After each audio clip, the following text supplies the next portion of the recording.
Hey everyone, Edward here at Windows Report, and in this video I will show you what to do if your computer screen is black and white. And yes, you heard right, sometimes it happens to some users and it can be quite annoying. So let's get to it. The first solution that you should always take in consideration is to simply disable the color filters. Now to do this, press the Windows button, then select the settings icon, and afterwards make sure to press on the accessibility category on the left pane. Now in here on the right side select color filters and make sure that the color filters section toggle is set to.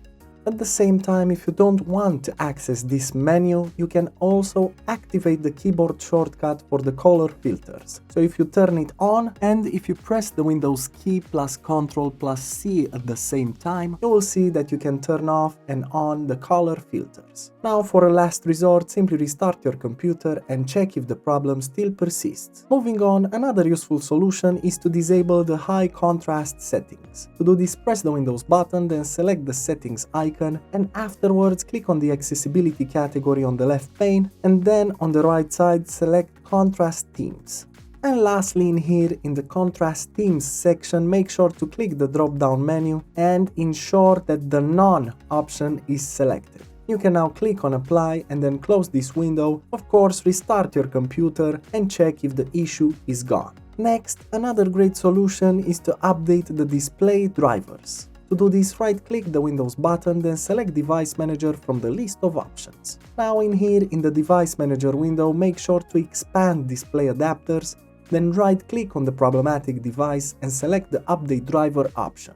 Now click on Search automatically for drivers and Windows will scan for the best and latest updates for your device. Afterwards, close these windows, restart your computer and check if the problem still persists. And lastly, as a final resort, you can also reset your Windows PC. To do this, press the Windows button, then select the settings icon, and afterwards make sure that System is selected on the left pane, and then on the right side scroll down until you find the recovery category and click on it. Now in here, click on Reset PC button under the recovery options, and from here on simply continue with your preferences and then proceed with resetting your PC.